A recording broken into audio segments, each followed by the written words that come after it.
In this episode of the podcast, I just want to highlight conducting business on the web. This is chapter 3, pages 98, 99, 100 in that range. And I don't want to harp too greatly on it, but what I do want to drive home is this is not a philosophical question, this is an actual question that you can answer, is if you do not as a business have a presence on the web, do you exist at all? And philosophically, right, it's kind of like a counterpart to the if a tree falls in the woods, does it make a sound? Okay, great. You can have a deep and philosophical reaction to, but if nobody's there, does it really make a sound? Whatever. But here's a question that actually does have an answer. If you do not have a website, do you exist? And the answer is no, right?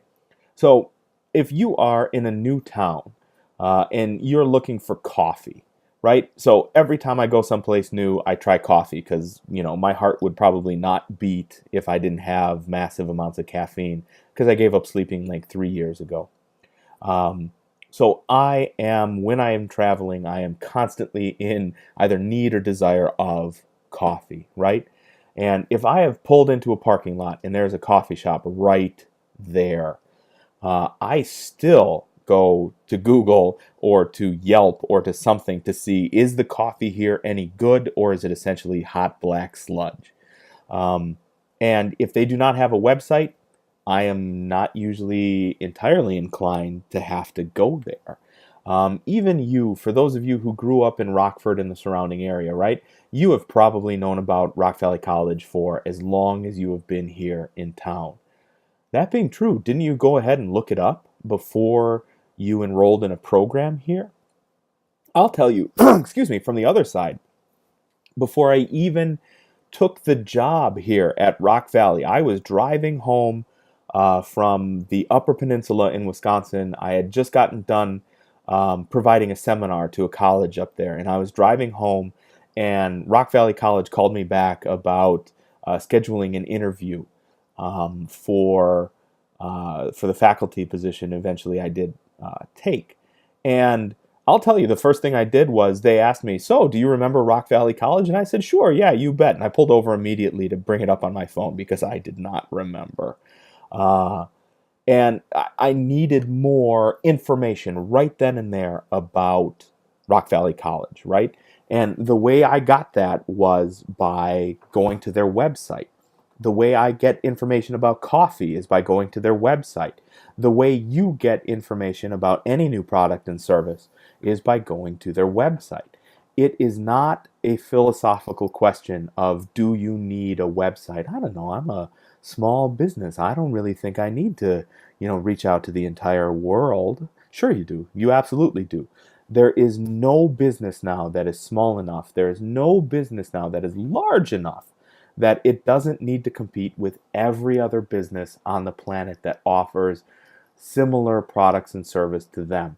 So even here at Rock Valley College, I am competing with Harvard because Harvard is online and Harvard has a website, and you can compare Rock Valley College to Harvard.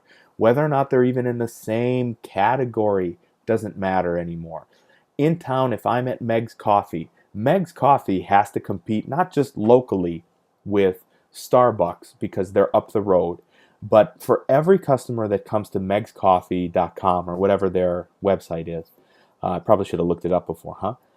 But when they go to megscoffee.com, they are comparing Meg's Coffee just by the look of what the website looks like. So when you are doing business on the web, it is true that there are 3 kinds of websites in general. There is, as we can see here on the bottom of 97, business to consumer. So that is, Meg's Coffee. That's a business, and they're selling directly to you as a consumer. If we go to page 99, we have business to business.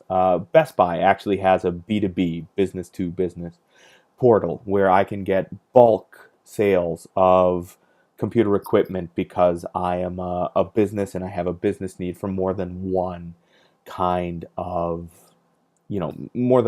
device. Number 3 is consumer to consumer. Think about things like eBay. Think about things like Etsy. Think about things like Craigslist even. That is where a consumer has a direct connection to other consumers, where they can sell their stuff.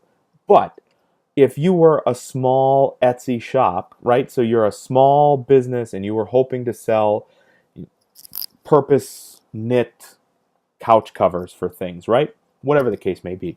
You really do need a website to be able to do that. Now, the reason I'm mentioning it here is because it is one of, and I don't care what industry it is you are hoping to go into, if you're going to education, philanthropy, um, sales, marketing, healthcare, etc.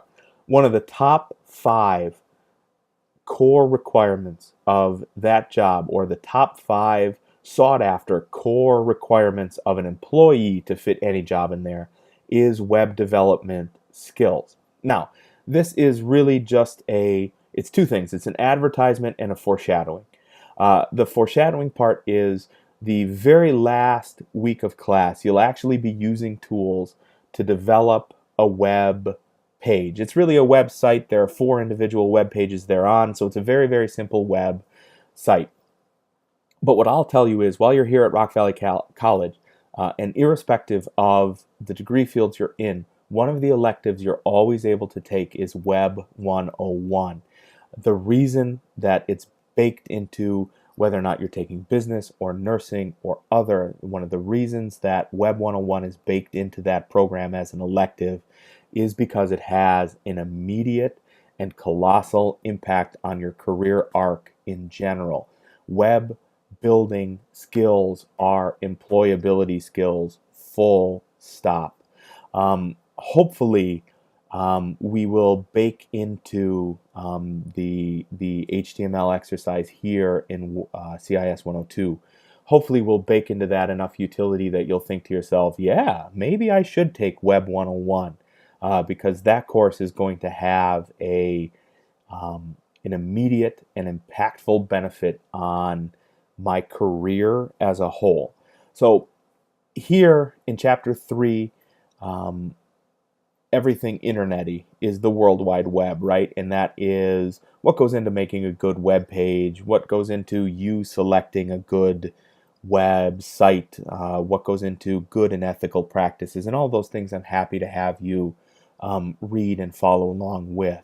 But what I will tell you is, for a much farther reaching consequence, do contemplate looking at taking a web design course, because those web design courses will have a positive impact on your career moving forward.